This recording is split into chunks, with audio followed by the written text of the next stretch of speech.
اعوذ باللہ من الشیطان الرجیم بسم اللہ الرحمن الرحیم۔ آج کل انٹرنیٹ کا زمانہ ہے۔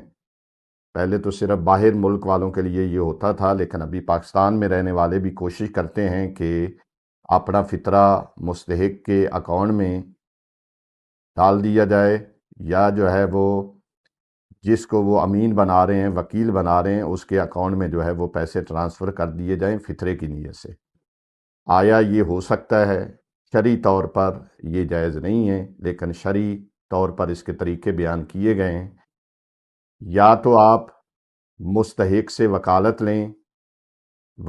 لیں کہ میں آپ کا وکیل بن کے اپنا نکالا ہوا فطرہ آپ کی طرف سے قبول کر کے پھر آپ کے اکاؤنٹ میں ڈلوا سکتا ہوں۔ یہ طریقہ اگر اپناتا ہے تو پھر وہ بری الذمہ ہو جائے گا، یعنی اس لحاظ سے فطرہ نکالے اور الٹے ہاتھ میں مستحق کا وکیل بن کے اس کا قبض کرے اور اس کے بعد اس کے اکاؤنٹ میں ڈلوا دے۔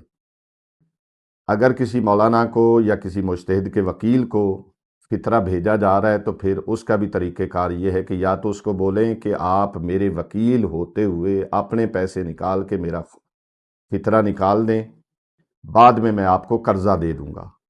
یا تو یہ طریقہ ہے کہ آپ کسی کو اپنا وکیل مقرر کریں کہ وہ اپنے پیسوں سے آپ کا فطرہ نکالے اور الگ کرے، اور آپ اس کو بعد میں اکاؤنٹ میں ٹرانسفر کریں جو آپ اس کے مقروض ہوئے ہیں۔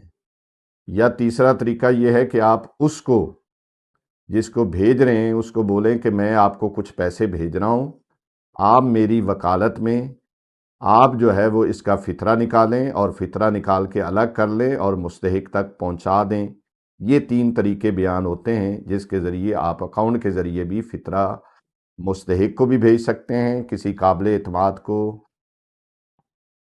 آیت اللہ سستانی کے وکیل کو وکالت دینا ضروری نہیں، کسی کو بھی رشتہ دار عزیز کو یا کسی مولانا کو یا کسی وکیل کو آپ جو ہے وہ اس طریقے سے جو ہے وہ پیسے بھجوا سکتے ہیں اور اس طریقے سے فطرہ نکال کے بری الذمہ ہو سکتے ہیں۔ وآخر دعوانا ان الحمدللہ رب العالمین۔ ہماری گزارش ہے کہ ہمارے فیس بک، یوٹیوب اور انسٹاگرام کے تمام پیجز کو لائک کریں، شیئر کریں اور سبسکرائب کریں۔ آپ کی حوصلہ افزائی ہمارے لیے قیمتی سرمایہ ہے۔ شکریہ۔